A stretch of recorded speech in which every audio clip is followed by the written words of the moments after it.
روک تو وہ تمہارے باپ کو بھی نہیں پائے تھے، مگر تم نہ زیادہ خوش مت ہو، کیونکہ تم پر ان کا سایہ بھی نہیں پڑا۔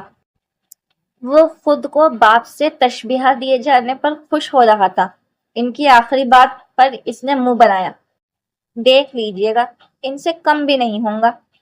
وہ تمہاری طرح نہیں تھے، بہت ذمہ دار، فرض شناس اور حب وطن تھے۔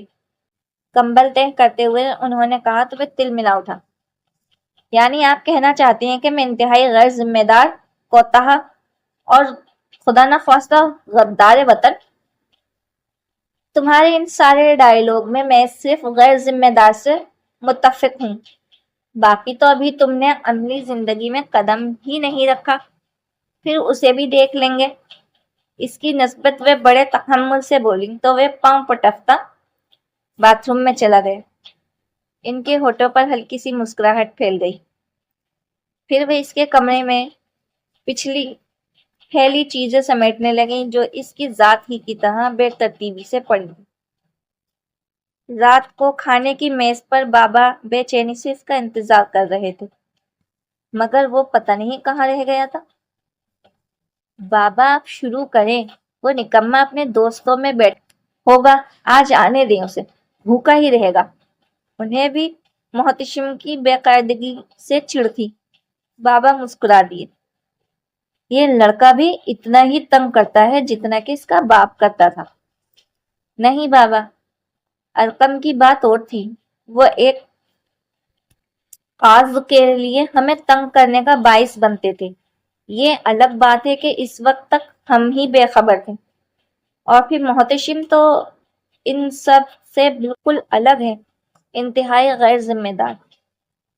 ارے نہیں رابدہ بیٹا، وہ اپنے باپ سے الگ کیسے ہو سکتا ہے؟ اور پھر وہ غیر ذمہ دار تو نہیں ہے، بس ذرا کھلنڈر اور لاؤبالی سا ہے۔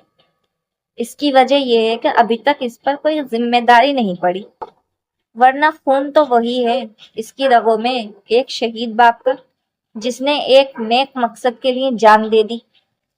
محتشم کی صفائی پیش کرتے ہوئے ارقام کا ذکر آیا تو ان کی آواز میں کپکپاہٹ اتر آئی۔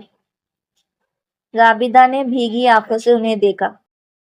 گزرتے ماہ و سال نے انہیں کس قدر بوڑھا کر دیا تھا۔ کبھی ان کی صحت قابل رشک ہوا کرتی تھی، مگر اب وہ عمر کے اس موڑ پر تھے جہاں انہیں فقط آرام کی ضرورت تھی۔ مگر ارقم کے بعد تو انہوں نے جیسے خود کو راہدہ اور بزنس کے لیے وقف کر دیا تھا۔ پھر جب محتشم ارقم کی آخری نشانی ان کی گود میں آئی تو وہ پھر سے توانا ہو اٹھے، لیکن یہ بات راہدہ اچھی طرح جانتی تھی کہ وہ تھک چکے ہیں۔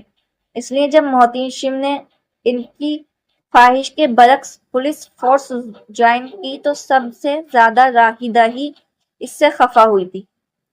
لیکن بابا، یہ بھی تو دیکھیں کہ اس پر میری تربیت کا ذرا برابر بھی اثر نہیں ہوا ہے۔ میں نے اسے کبھی یہ نہیں کہا کہ وہ اپنی من مانی کرے، اور پھر اس نے جاب کے لیے محکمہ بھی تو چنا تو کون سا جو اس کے باپ کو نگل گیا، جہاں سوائے بدیانتی، ضمیر فروشی اور بے حسی کے اور کچھ ہے ہی نہیں۔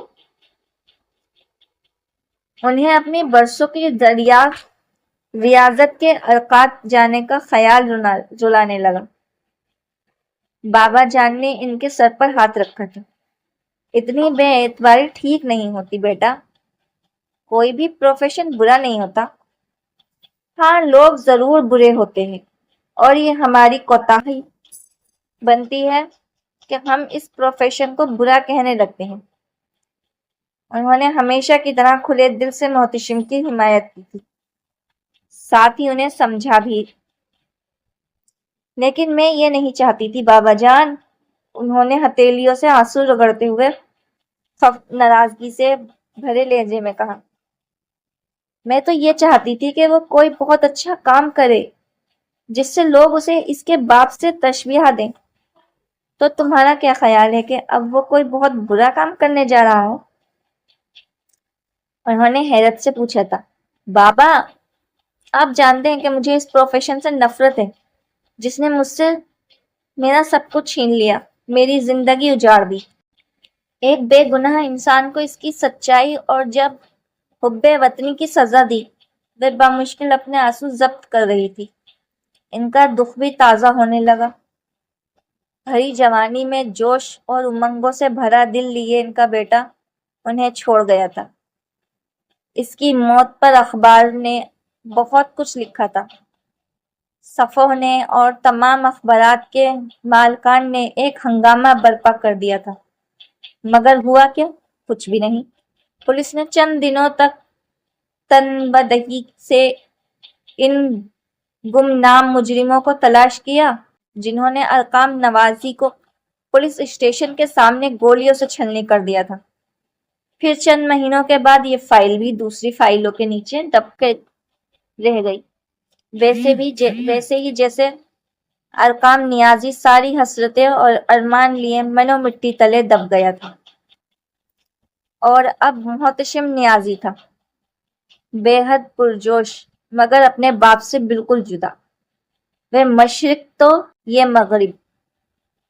ارقام جس قدر ذمہ دار، سنجیدہ اور لیے دیے رہنے والا تھا، محتشم اس قدر کھلنڈر، لاابالی اور ہر بات کو ایزی لینے والا تھا۔ اس کا حلقہ احباب بہت وسیع تھا، شوق و شرارت میں اس کا کوئی ثانی نہیں تھا۔ ہاں، ایک بات جس پر سب متفق تھے وہ یہ تھی کہ ذہانت میں وہ اپنے باپ کا پڑتو تھا۔ شروع سے اب تک پڑھائی میں وہ آؤٹ اسٹینڈنگ پوزیشن پر رہا تھا۔ اپنے باپ ہی کی طرح وہ دوسروں کو بحث میں کھرانا اور قائل کرنا بھی جانتا تھا۔ اب بھی اس نے سب کی شدید ترین مخالفت کے باوجود پولیس کی نوکری کو ترجیح دی تھی۔ جب اس نے CSF کا امتحان دیا تھا تب تک راہیدہ اسے محتشم کی شوق و محمل کرتی رہی تھی، مگر اس کے بعد جب کامیاب ہونے پر اس نے پولیس میں جانے کا نام لیا تو وہ بھڑک اٹھی، مگر وہ بہت آسانی سے جیت گیا تھا۔ انسان اپنا ماحول خود بناتا ہے۔ کوئی بھی اچھائی یا برائی آدمی ہی کے عمل سے پنپتی ہے، اور پھر تمہیں تو ایسی باتیں نہیں کرنی چاہیے۔ وہ ہمارا خون ہے، جب ہم ہی اس سے توقعات وابستہ نہیں کریں گے تو اس میں خود اعتمادی اور ہوشیاری کیسے پیدا ہوگی؟ بابا نے راہیدہ کو سخت سرزش کی تھی،